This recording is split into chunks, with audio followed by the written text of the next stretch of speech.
Hoje, a nossa equipe de reportagem saiu do estúdio e veio fazer uma entrevista especial, para quem está acompanhando na live já deu para identificar, Martin Braithwaite. Vou falar corretamente sobre o nome, com a pronúncia correta, para não decepcionar o nosso convidado. Estão comigo o Marco Souza, a Vitória Nascimento, daqui a pouco também o Jean Panisson vai participar com a gente, com uma entrevista em dinamarquês. Olha o nível dessa entrevista, mas antes de mais nada, deixa eu cumprimentar Martin Braithwaite. Obrigado por receber a nossa equipe, um prazer te rever. E que belo lugar que a gente está visitando. Vou começar falando sobre isso, né? Primeiramente, obrigado por nos receber. De nada, obrigado por vir. Estamos em Playa Paris, o restaurante de minha esposa, aqui em Iguatemi, que normalmente vamos a abrir aqui em dezembro. Quero ver todas as pessoas aqui para divertir-se e vamos ter muito comidas boas, bebidas boas também, mas tem que vir para provar. Essa é uma das mostras do sucesso do Martin e da esposa dele, da Ana Laure, fora das quatro linhas, né? A impressão que a gente tem convivendo contigo, Martin, é que tu és um jogador fora da curva do normal. É poliglota, fala 5 idiomas, a gente conversava fora do ar, fala dinamarquês, espanhol, português, francês e inglês. E investe o dinheiro também para fazer ele render fora do ramo do futebol. Explica como é que tu arranja tanto tempo para lidar com todas essas tarefas, ô Martin? Na verdade, eu não tenho muito tempo com 5 crianças, uma esposa também. Mas, por exemplo, estamos aqui no restaurante e para todos parece que eu estou fazendo muito aqui, mas não. Sempre estou falando que é minha esposa, porque sou jogador de futebol primeiro. E futebol precisa respeito de tempo, porque quando não vai dar vida para futebol, tem que parar. Então, tenho interesse fora do futebol, mas minha primeira intenção e foco é futebol. Bom, entramos na área do futebol. Marco Souza, que é o nosso atleta da equipe, faz a pergunta agora. Ex-atleta, né? Mas, Martin, primeiro, obrigado por nos receber. O espaço realmente é fantástico aqui no Iguatemi. Queria saber exatamente dessa tua adaptação ao Brasil, né? A gente costuma ver atletas que vêm de fora do país e você vem de uma cultura muito diferente da tradicional que vem jogar no Rio Grande do Sul. Normalmente a gente tem os latinos aqui, os argentinos, uruguaios, né? E a gente tem um dinamarquês em Porto Alegre e parece que você está aqui há muito tempo, né? A gente te vê falando um português excelente, a gente sabe dos relatos no dia a dia no CT da sua integração aos colegas, da sua integração ao vestiário e do exemplo que você dá também até aos jogadores mais jovens. Queria saber como é que foi essa adaptação ao Brasil, como é que tem sido essa adaptação ao Brasil, agora que você tem... a gente sabe que a rotina do atleta lesionado é muito mais desgastante e exigente de tempo do que quem está jogando, né? Como é que é essa adaptação ao Brasil, como é que tem sido conciliar a vida essa com 5 crianças, uma esposa, negócios, a preparação para o futebol, com toda essa preparação também para retornar bem ano que vem? Acho que, primeiro, o lugar onde estamos significa bem como estamos em Brasil. Como família, a adaptação foi muito fácil para nós. Estamos muito abertos para outra cultura. E os brasileiros são pessoas com muito carinho. E a imagem que eu tenho dos brasileiros foi a verdade quando veio. Com muito amor, muito fácil para falar com as pessoas. Então foi muito fácil. Também para as crianças era diferente, porque teve que deixar todos os seus amigos em Espanha.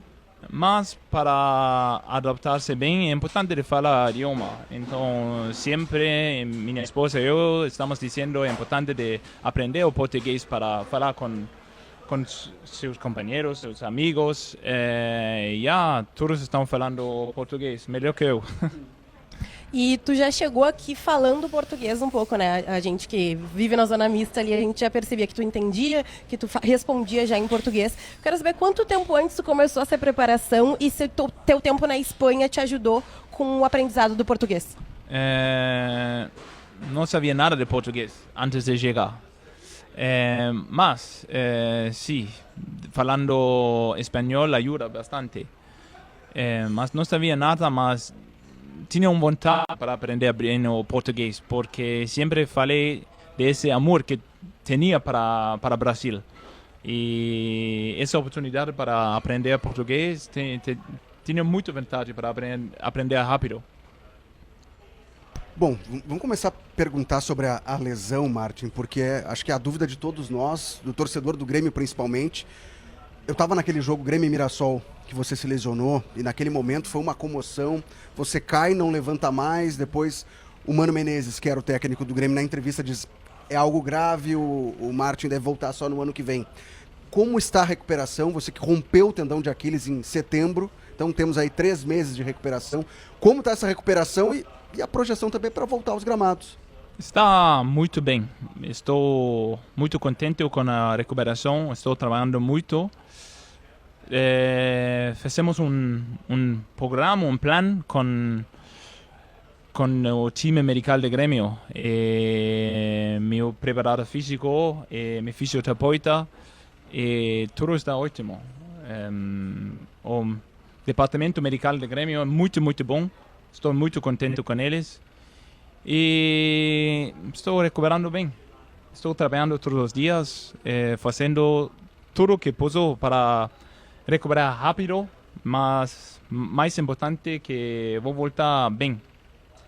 Você tem, Martin, uma data, assim, um mês de retorno previsto, e até aquele momento da lesão, né? Você terminou o ano sem jogar e artilheiro do Grêmio, né? Com 15 gols.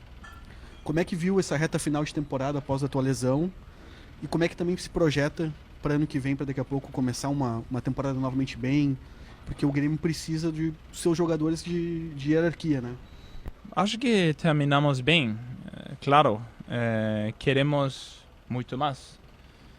Mas depois a lesão, o equipe era um melhor momento. Com a chegada de muitos jogadores, jogamos melhor, ofensivo, fazemos mais ocasiões para fazer gol. O time mudou e acho que Arthur ajuda muito nessa maneira de jogar. De posse de bola, para sair bem com a bola, e foi mais fácil para os jogadores ofensivos, que não era mais jogadas direto, que jogamos melhor de atrás, porque o adversário tem que ir para pressionar, e quando o adversário vai para pressionar, vamos ter mais espaço para contra um, para fazer mais ocasiões para fazer gols. Então foi mais fácil e eu vi o time muito bem. Sim, queremos ganhar mais, mas sempre estou olhando como estamos jogando, não só o resultado, porque muitas vezes perdemos um jogo, mas jogamos melhor. Eu sei, a ambição de todos é ganhar, mas temos que pensar em um futuro, em curto prazo, mas também em longo prazo. E isso que eu vi, eu penso que vamos fazer algo muito bom no ano que vem. E tem algum mês, assim, algum momento que tu projeta estar de volta, pelo menos integrado ao grupo novamente? Tem algum mês alvo, assim, em março, abril? Qual é o mês que vocês trabalham para retornar? Não sei, é difícil para dizer, depende da evolução da lesão. Agora só estou pensando em ganhar cada dia para melhorar. Não estou pensando muito no futuro, porque tenho que fazer o melhor que posso fazer hoje. Então estou vivendo como dia a dia. Você terminou a temporada como artilheiro do Grêmio, 15 gols marcados. E logo atrás veio o Carlos Vinícius, que foi contratado na metade do ano. Como é que você acompanhou, estando afastado por conta dessa lesão, o momento do Carlos Vinícius, né, que assumiu o posto? Vocês chegaram a fazer um jogo juntos, como titulares, contra o Flamengo lá no Maracanã. Mas depois disso, o Carlos Vinícius virou o titular. Como é que você acompanhou esse sucesso da chegada do Carlos Vinícius no Grêmio? Não, muito contente para ele. Muito, muito contente, porque Carlos chegou depois de um momento sem fazer muito gol, sem jogar muito. E para mim, estou muito contente para ele, porque sempre como centroavante precisamos gols, jogar bem e desfrutar. E eu vejo ele estar desfrutando, feliz jogando. E a temporada que ele fez era incrível, era algo muito, muito bem. Para mim, desde ele chegou, era o melhor centroavante do Brasil. E acho que os números também mostram isso. E tu acha que nessa volta tu e ele podem atuar juntos, que nem vocês atuaram contra o Flamengo? Como que vai funcionar essa dupla aí? Sí, claro que sí. Siempre estaba jogando quando estou jogando com dois delanteros, meu companheiro está fazendo muitos gols, mas depende do treinador. E espero que não seja como o jogo com o Flamengo, porque nesse jogo eu estava jogando mais com volante, então lateral. Então assim não, acho que tem jogadores melhores de fazer esse trabalho que eu. Mas sim, em um time ofensivo que quer atacar todos os jogos para ganhar, sim, claro que sim. A gente vai seguir abordando a questão futebolística, mas antes vamos falar da questão cultural, comportamental e também falar um pouco dinamarquês. Japanisson, vem aqui, vou te entregar o microfone. Essa é uma atração que a gente tem nessa entrevista de hoje no Show dos Esportes. O Jean, nosso colega de GZH. Primeiro conta a tua história aqui, Jean. Senta, conta por que tu aprendeu a falar dinamarquês e faz as tuas perguntas pro Martin Braithwaite e depois traduz pra gente, por favor. Tá bem, muito obrigado, Felipe. Obrigado pela oportunidade. Então, eu fiz intercâmbio para Dinamarca há 10 anos atrás e lá eu tive a oportunidade de aprender dinamarquês.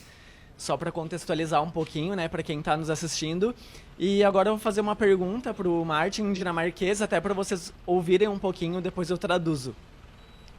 Martin, hvad synes du, det er den største forskel mellem Brasilien og Danmark, og hvis du har haft et stort kulturchok, mens du er her? Primeiro quero dizer parabéns para seu dinamarquês. Para as pessoas que não entendem, ele está falando melhor dinamarquês que eu. Então, parabéns. Hvad er den største forskel?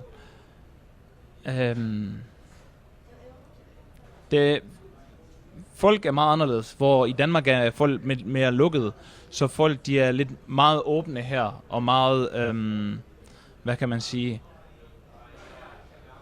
det er en anden form for, en anden måde at leve på. Og selvfølgelig har du vejret, og det er meget varmere her end det er, men det er en helt anden måde at se tingene på. Folk elsker livet mere på en eller anden måde, kan jeg sige. Eller jeg vil ikke sige elsker, men der er en anden form for glæde i hverdagen, og der er ikke så meget stress som i Danmark. Danmark er meget organiseret, og du skal gøre tingene korrekt, hvor folk her i Brasilien tager tingene lidt mere stille og roligt, og noget jeg har set i Brasilien, som jeg godt kan lide, det er, når der er weekend, så kan du ikke komme i kontakt med folk, fordi de er sammen med familien, de arbejder, de bruger ikke noget tid på arbejde. Selvfølgelig vil man gerne have, folk skal arbejde, ikke? Men samtidig så kan jeg godt lide den der mentalitet med, at folk de tager tiden til deres familier i weekenden. Ja, tak. Agora, traduzindo para quem está em casa, eu perguntei para o Martin qual era a maior diferença e se ele teve algum choque cultural aqui no Brasil quando ele chegou. E aí ele relatou que a maior diferença é a forma como as pessoas vivem, né? É um modo mais tranquilo de ver a vida, de aproveitar. Ele disse que uma diferença muito grande que ele gostou é que no final de semana aqui no Brasil você não pode entrar em contato com as pessoas para falar de trabalho, porque as pessoas realmente aproveitam o tempo com a família, com as pessoas que elas gostam, e isso é algo que ele gostou muito aqui do Brasil. Muito obrigado, Martin. Martin, não é tanto... Se for lá na redação, vai ter muita gente falando de trabalho no final de semana. A gente vive. Mas queria te aproveitar. Eu gosto muito das tuas análises, Martin, porque tu tens uma forma de te posicionar que ela é muito legítima. Tu não esconde, né, uma situação que tu enxerga. E chamou muito a atenção, pelo menos para mim, de fora, o choque que a gente viu na transição. Quando o Gustavo Quinteiros chegou, tentou uma ideia de jogo e por algum motivo não deu certo, queria até saber a tua opinião de por que não encaixou. E com o Mano também o Grêmio teve muitas dificuldades até conseguir se estabilizar. E me parecia muito de fora que essa questão ofensiva ela foi colocada em segundo plano várias vezes, que primeiro a ordem era se defender bem para depois tentar atacar. E pro centroavante, sempre, né, estoura porque vocês são cobrados por gols. Queria saber de quem viveu todo esse contexto, como é que foi esse ano, passando por essas situações do que a chegada do Gustavo Quinteiros, né, rolou alguma coisa que não encaixou tão bem com você depois, e essa transição pro Mano também, que tu pegou um momento ainda que o Grêmio não estava estabilizado. Que é o pergunta? A diferença entre Mano e Gustavo? Ou? É mais assim, O porquê que você entende que não encaixou com as ideias, que o rendimento não voltou a ser aquele do início do Gauchão com o Gustavo Quinteiros? Sim. E depois, por que não deu certo também com o Mano nessa largada do Grêmio jogar da forma como terminou o ano jogando? Sim, boa pergunta. Contra o Gustavo, é difícil para dizer, porque foi um momento como muito curto, que não saiu bem, e ele foi embora muito rápido. Então é difícil para dizer. E também, para outro dia, quando estamos falando de SAF, para outra conversação, mas as coisas são importantes sempre de pensar em prazo longo. Porque com Quinteiros, por exemplo, chega e jogamos bem no Gauchão, é normal, mas a torcida era muito feliz com ele, porque a maneira que ganhamos. Chegamos, perdemos a final do Gauchão, ganhamos o jogo contra o Atlético Mineiro também, e sofrimos muito no Copa do Brasil, com ele também, é verdade. Mas aqui em Brasil é como branco e negro, tudo. Ou estamos o melhor ou estamos o pior do mundo. E foi assim muito rápido. Quando perdemos contra o Inter já começou um pouco. E não sei quantos jogos estivemos no Brasileiro com ele. Atlético Mineiro, Ceará, teve um... Flamengo? O Flamengo foi o penúltimo. Não, foi Mirassol. E o Mirassol foi o último. Sim. Ele foi 4 jogos. 4 Sim. jogos no Brasileiro. Sim, o início não foi muito bom, foi ruim. Mas Gustavo teve uma maneira para jogar muito ofensivo. Queria pressionar muito. Tem que, para aceitar a maneira de jogar, tem que correr muito, tem que aceitar essa maneira de jogar. E tem jogos que temos que mudar um pouco para jogar, mas ele teve muita ambição, queria ganhar, só estava falando de brigar para títulos, era sua maneira de ver as coisas. Mas é muito difícil para analisar, porque realmente estamos pensando em Brasileirão, eram poucos jogos para analisar que pode ser em mais jogos. Como o Mano teve 8 meses, também tivemos 4 jogos que não era muito bom com o Mano. E analisamos Gustavo em isso, é muito difícil, mas foi o momento para o clube de mudar, de trocar treinador, ok, isso faz parte, mas sempre temos que dar mais tempo. Quando estamos em uma posição para tomar essas decisões, temos que ter mais tranquilidade. A torcida que cobra é muito normal, temos que ouvir também a torcida, mas as pessoas que têm essa posição têm que ter muita tranquilidade para essa pressão. É como estamos no campo, a torcida está nos cobrando também quando nós jogamos bem, e temos que assumir essa responsabilidade, mas também temos que ter a confiança que somos as boas pessoas para seguir melhorando o time. Então, Mano veio para voltar, é uma explicação muito longe que estou fazendo, mas não era um segredo que Mano, o início dele foi para melhorar defensivo, porque os últimos jogos estamos tomando muitos gols, o último de Gustavo era 4 gols, então não era um segredo, era para não tomar gols. Então é só uma maneira para jogar, mas tem muitas maneiras para jogar futebol. Não tem um ruim ou um muito bom, depende do treinador e a torcida que eles querem. Mas sim, a intenção de Mano era fechar atrás, é sua maneira de jogar. E para quem é centroavante, isso dificulta, né, na hora do gol. Não, mas nunca vou vir com desculpas. Não é a maneira como estamos centroavante, estamos aí para fazer gols. E tem maneiras de jogar onde vamos ter 4 ocasiões para fazer gols. Tem maneiras onde vamos ter meia ocasião para fazer gols cada jogo. Então isso é algo diferente, mas nosso trabalho é fazer gols em qualquer maneira de jogar. E tu falou sobre a saída do Quinteiros, né? A chegada do Mano, que teve ali sempre uns jogos de transição em que talvez o time esteja ainda se encaixando na ideia do treinador.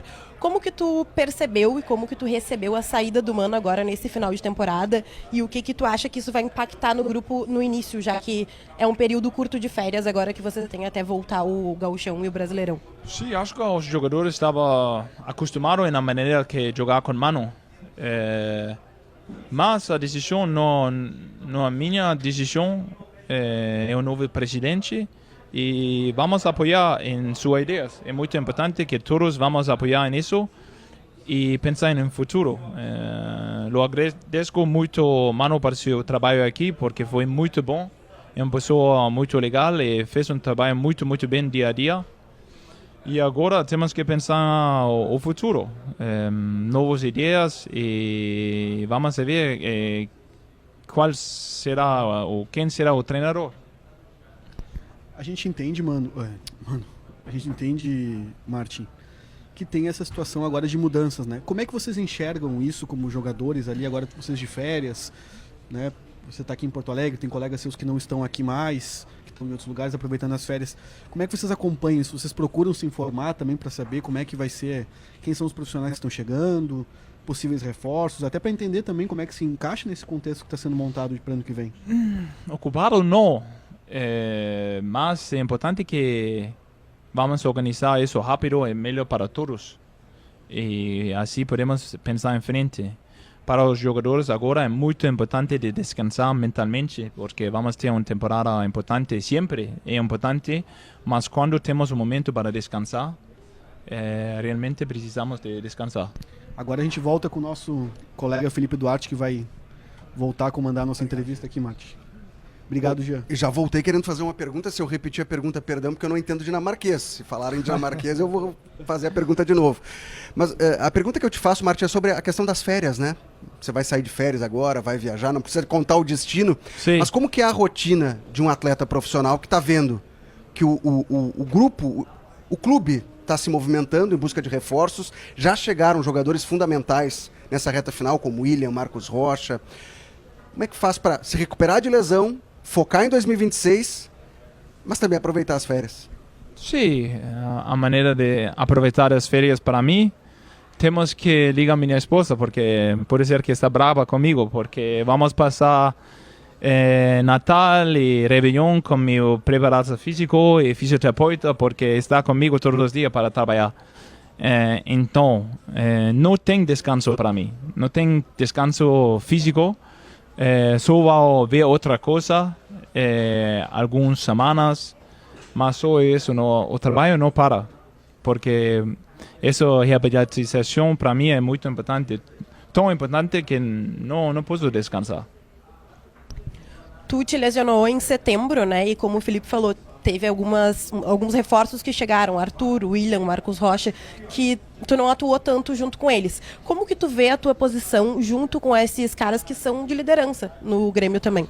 Sim, são jogadores muito bons, com muita experiência, que precisava um pouco e já vi que nos está ajudando muito. E, não, eu tenho vontade para jogar com eles e jogar com todos. Acho que temos a oportunidade para fazer algo muito importante o ano que vem. Já sempre falei que quero ganhar o Brasileirão e agora acho que faz 30 anos que não ganhamos aqui. 96. Então é algo que é um troféu que quero levar aqui em Porto Alegre.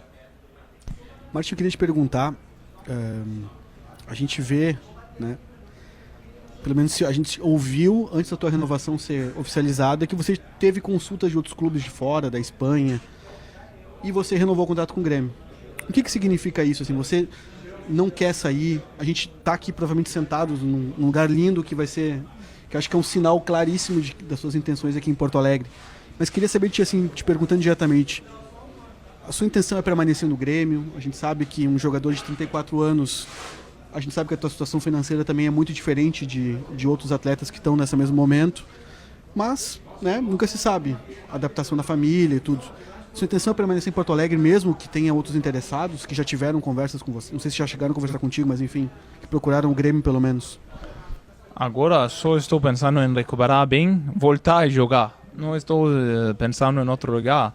Acho que sim, já tenho contrato até final de 2027 e vamos abrir esse restaurante também.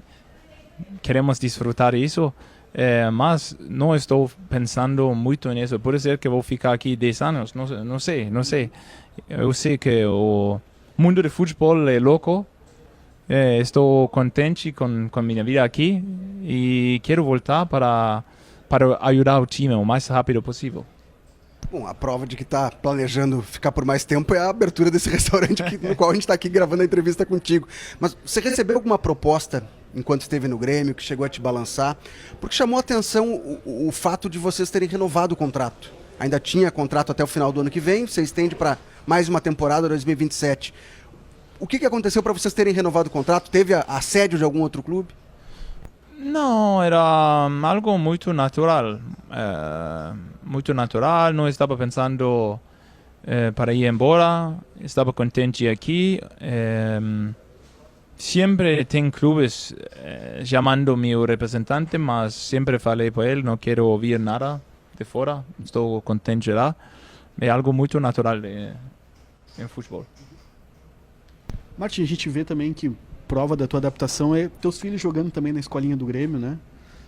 Queria saber assim, se tu gostaria de ver eles seguindo a tua profissão, tu acha que é um caminho que tu gostaria de ver teus filhos, porque é uma profissão que a gente vê no Instagram festa, fama, luxo, mas, né, tem um custo isso pra pessoa, é uma profissão que demanda muito. Tu gosta de ver teus filhos jogarem? Como é que tu entende que para eles é essa relação com o futebol? Sim, gostaria de combater isso com eles, mas o mais importante para mim é que são felizes. Se são felizes, eu estou feliz também. Porque é verdade, as coisas que vemos em Instagram não é a maneira de vida de jogador de futebol, mas tampouco se você não joga futebol, não precisa beber ou fazer festas e loucuras. Não precisa isso. As pessoas jovens, sim, podem ir a festas e tudo. Já estou falando com meus filhos, mas também estou falando se meus filhos têm a ambição de fazer algo importante, tem que trabalhar, porque faz parte. Não podemos fazer coisas que não estão no caminho do objetivo. E a tua esposa, Anne Laura, ela é jornalista, não é? Sim. Então tem o caminho do jornalismo também. Se não for pro futebol, pode ir pro jornalismo. É verdade. Não sei se é tão bonito para estar no câmera, mas só para falar. Mas fica tranquilo que a gente também não é e tá aqui naquele... Estamos aqui quebrando galho, né? Fica tranquilo. Bom, vamos encaminhar já a entrevista até para liberar o Martin, agradecendo também por ter nos recebido, né? Todo mundo liberado agora para almoçar. Eu tenho mais uma perguntinha. Eu queria Faz, perguntar da tua dancinha de comemoração, da onde surgiu, que é uma coisa muito marcante que o torcedor repete na rua. Enfim, eu queria saber de onde surgiu a tua dancinha. Sim, claro. Que é a pergunta? De onde surgiu a dancinha da comemoração? A verdade é, essa dança vem do meu pai. Meu pai estava fazendo isso e seguimos dançando aqui. Meu pai é a cultura como Jamaica. E essa cultura é diferente e a maneira de vida para eles está dança, música, é um pouco parecido aos brasileiros. Sim, então era essa, agora sim. E essa dança cativa as crianças, a gente percebe o Vini da pose, né? Ficou o apelido do Carlos Vinícius, quando faz o gol, faz a pose. Tem crianças que repetem o movimento teu também com a dança. Como é que é o movimento da dança? Sim, era assim. Em alguns meses já está de volta. Martin, eu queria te perguntar, assim, já para também encerrar a entrevista, primeiro agradecer pela recepção aqui e reforçar o convite para quem puder vir conhecer o espaço, né? Mas queria te perguntar, aproveitando, assim, até pra gente ter noção de como é que é uma recuperação de um jogador profissional. Conta um pouquinho como é que é a rotina do dia. Quantas vezes tu trabalha, quantas vezes tu tem sessões de fisioterapia, atividades físicas, como é que é a tua rotina do dia a dia? Posso contar rapidinho um bastidor? Acordamos cedo hoje para vir aqui gravar com o Martin Braithwaite. Acessei meu Instagram, 8 da manhã, tava acordando, escovando os dentes, preparando o café. já tinha um vídeo dele no Instagram, um story dele fazendo fisioterapia, trabalhando. 5:30 da manhã, Martin. Como é que tira a motivação para 5:30 da manhã já estar trabalhando? Não, isso é a diferença da vida de muitas pessoas, porque somos todos iguais. Mas a disciplina para fazer algo todos os dias é isso que muda as coisas. Se você tem objetivos, tem que fazer as coisas para chegar. Falar é muito fácil, mas fazer é o mais importante. E se você já está ganhando da manhã, tem todo o dia para fazer ainda mais coisas. Mas se sempre está em atrasado nas coisas, não é bom. Então, se já comecei o treino às 5:30, vou acabar, por exemplo, hoje, comecei às 5:30, acabou às 9. E se vou treinar de novo, já fiz um treino. Então, tenho tempo para fazer o segundo. Mas se vou começar às 6 da tarde, só tenho a oportunidade para fazer um treino. Então, se vou treinar cedo, tenho a oportunidade para fazer mais um. Para finalizar agora, de vez mesmo, como é que tu te refere ao nome dele? Bright White. Mas tu chamou ele de Bright várias vezes. Bright. Tu? Bright. Eu chamo de Braithwaite. Tem mais algum nome que tu já ouviu aqui em Porto Alegre? São várias pronúncias diferentes. Não, é muito bom. Meu filho me está dizendo Braithwaite também, então... Brightzinho. Os filhos são brasileiros agora. Martin, obrigado por nos receber, cara. Sucesso pra ti, pra tua esposa, pro estabelecimento de vocês.